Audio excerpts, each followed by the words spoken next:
Hello everyone, welcome to a new video. I have a very special video today for you.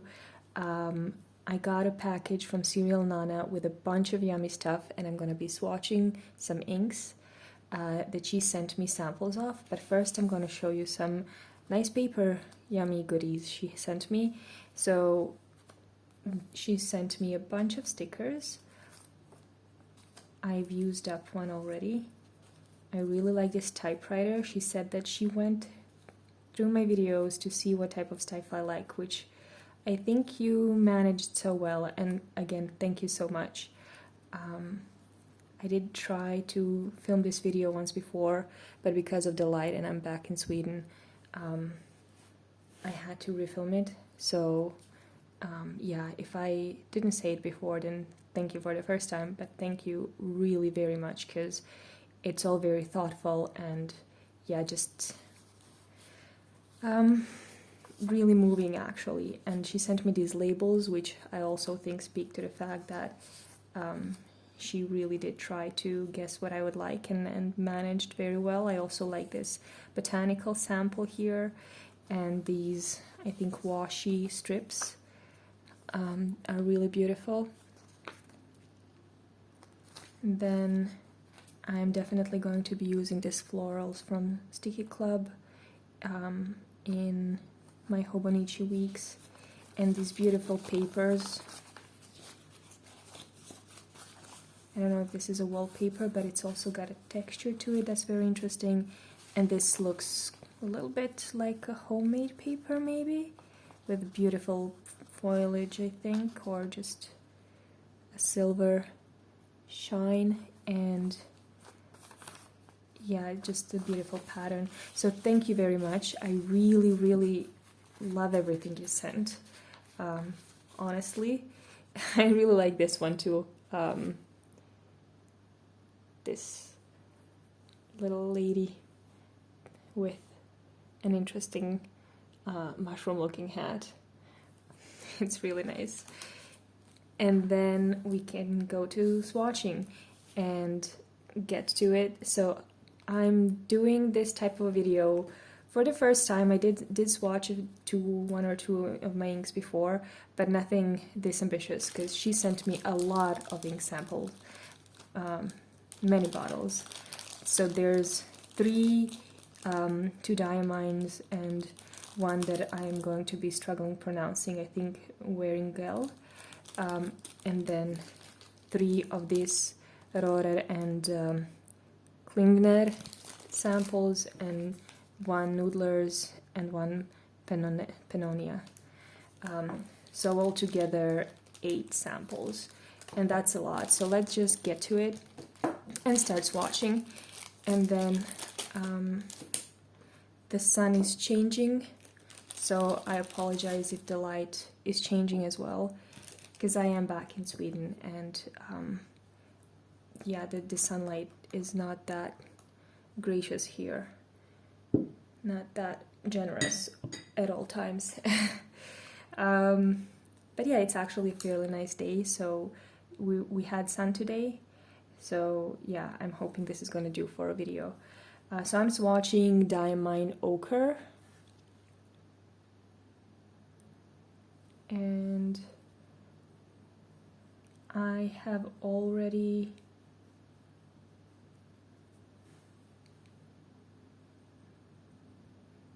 inked the pen that she sent me. Again, this is a huge deal. I don't really think I know how to express how big of a deal it is for me, even if, you know, she calls this brand Chinese knockoff of Sailors. I'm sorry, that was a letter. There's nothing sensitive in there, but yeah. This is a Sinhao 82 in extra fine. I hope I'm said everything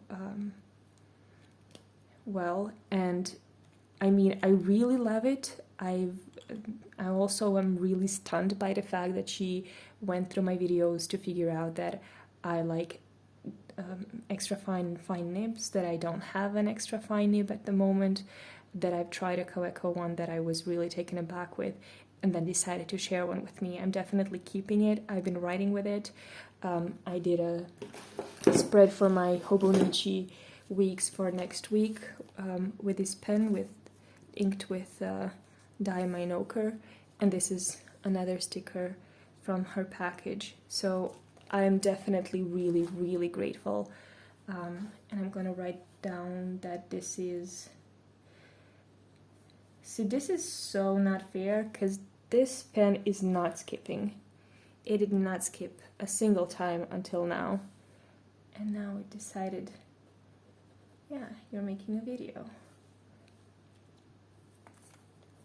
So this is a Diamine ochre.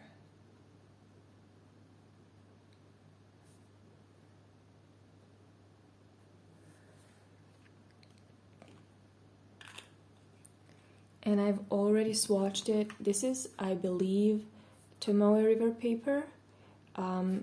This is the notebook that I'm currently using as my commonplace. It's Yamazakura by Tomitaro Makino, Botanical Garden collection, and I really love it. I hope this is not too blurry.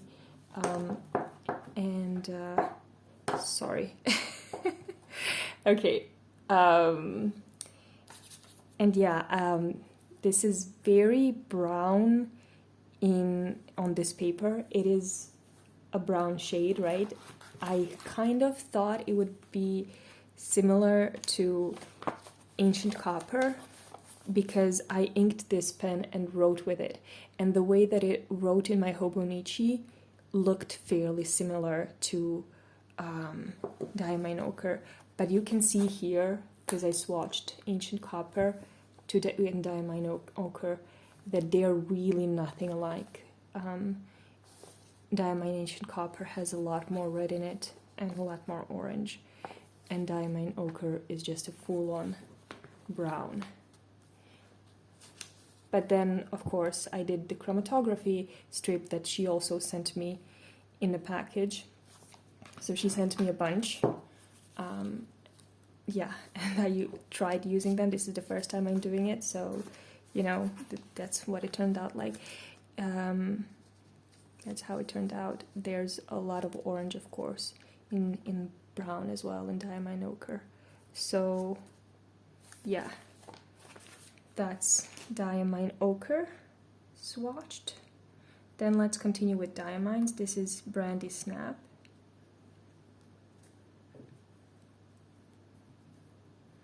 I don't want the brush to be wet. And I decided to do the swatches with a brush because that's what she always does. And I've always used to do them with ear tips, Q-tips.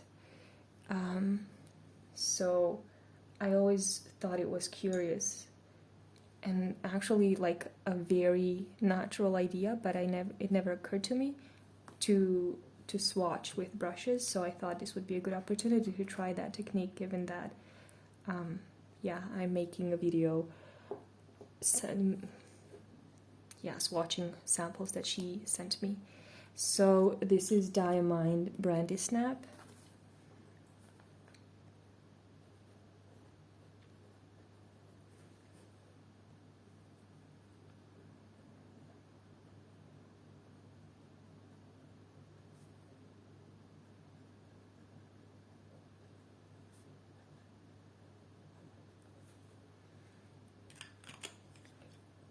And I don't think I did chromatography for... Oh, yeah, I did. No, I didn't do chromatography for this one. So that's it on Tomoe River paper. It's also a brownish color, a bit more yellow, a bit lighter, obviously, but similar amount of shading, of a pooling. And it behaves a bit weirdly, differently to what I'm used to. It left this sort of a pattern on your standard traveler's notebook insert. So I swatched it twice to see whether it was water left on my brush, but you can still see it here in the top left corner of the second swatch as well. So I think it's just a little bit of a different consistency than other inks, if it's not something with the brush, because the brush that I'm using is, I didn't want to use a brush that I paint with, even though I don't really paint often. But so yeah, so this is like one I took from a watercolor set. So let's swatch Beringel. Let me know if I'm mispronouncing it. This is Don Quixote.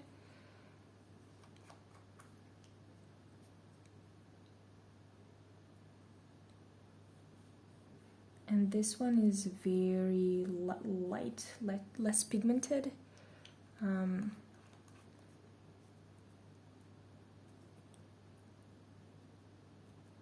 Has some pooling a little bit, but it's very interesting how it dries. So this is what it looks like on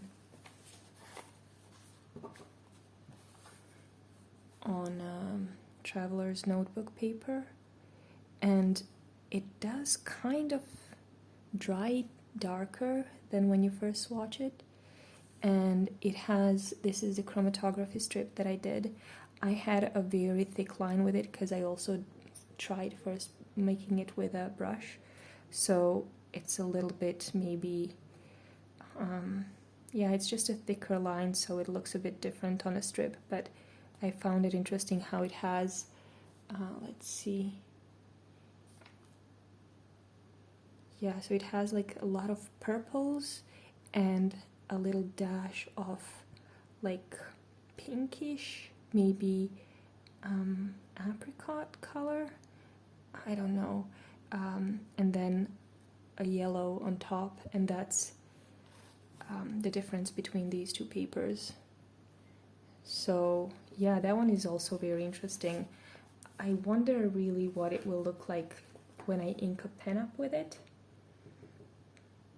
and what type of a line it's gonna leave. Is it gonna be light, or is it gonna be yeah, just never had such a thin consistency ink before, I guess.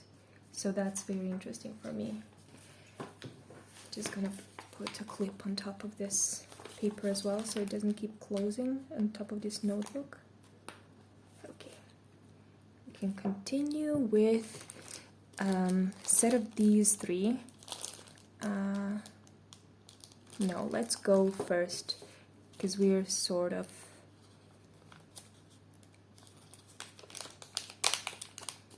in these reddish shades a little bit, I guess.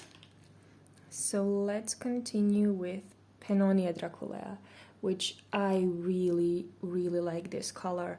It's so rich, and I love the name, not just because it's Draculea, but also because I think Pannonia is such a cool name. I really like their name. And look at this. Look at the amount of pigment in this one. I'm just gonna add a little bit more here so you can see why it's called Draculea. I think you can understand. And when it dries on this paper, it kind of dries. It has a layer of black on top of it, but you'll see it doesn't do it as much on the other type of paper. Let me just close this so I don't spill it.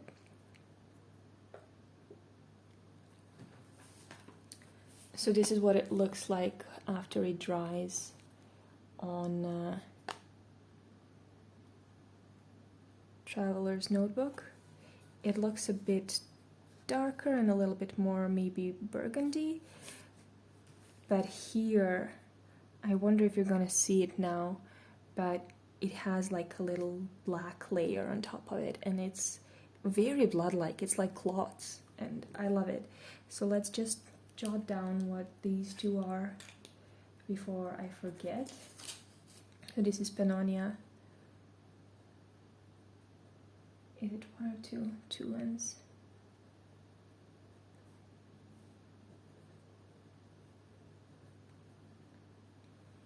And then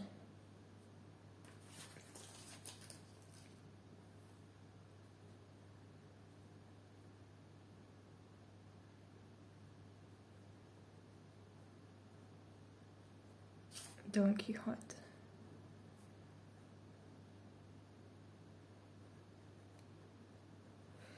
I don't know, I forgot how to write today. And another one I've always wanted to try is coming up next. This is Noodler's Apache Sunset, which is another very vibrant and pigmented color and swatches beautifully. So let's do it. Look at this. And I know a lot of this is in the name, but does really have the mixture of yellow and orange that kind of the name makes it sound yummy, and then the ink kind of rises up to its name, it lives up to it, and it's such a beautiful and vibrant color. And then this is what it looks like on a different paper.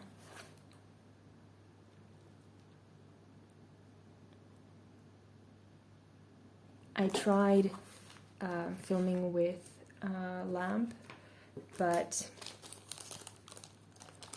the yellowness kind of changed what the swatches look like. So yeah, I apologize for the shadows, but the swatches do look more representative this way. And so this is Noodler's.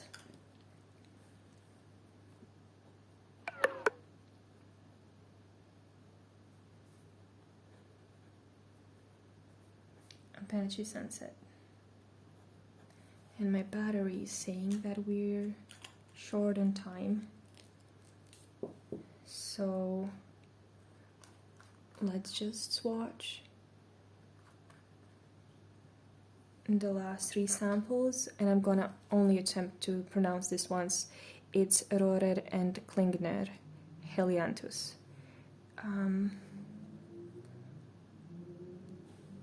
This I found very interesting, the way that it looks so orange and transparent in the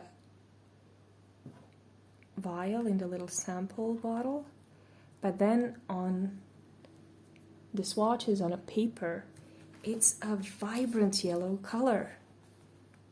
It's so interesting. Yeah, I mean, just the contrast between, you know, this watery looking liquid and then the yellowness on the paper. Yeah, that's just, it surprised me. And that's Helianthus.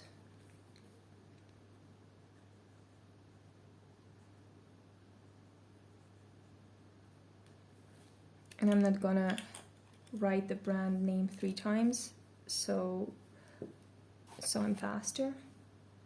Let me just make sure the brush is clean and swatch Scabiosa. This one is also a very interesting violet. Well, this one is purple, it's not violet. The purples that I had were violet. So I had 2 different pilot purples, and this one is more mossy, so to say, and I really enjoy the quality. So I think this one is probably the most interesting purple shade that I've had up until now. And it's Scabiosa.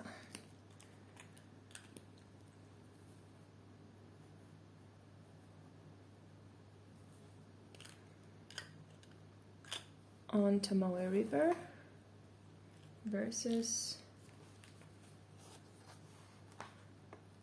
yeah, I think they are pretty similar. on Tomoe River and on Traveler's Notebook paper. Lovely. And finally, Goldgrön.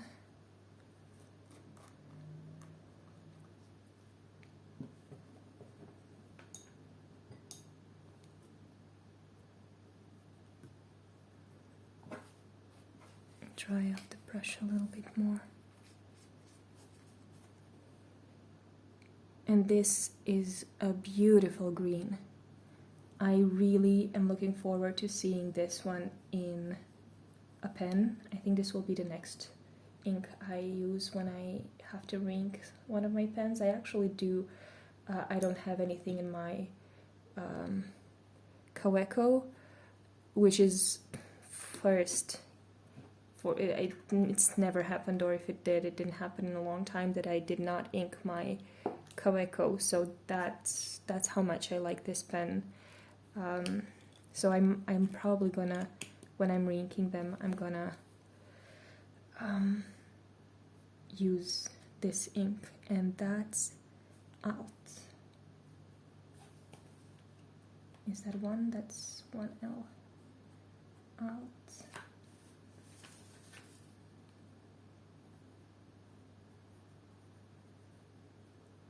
Goldgrön.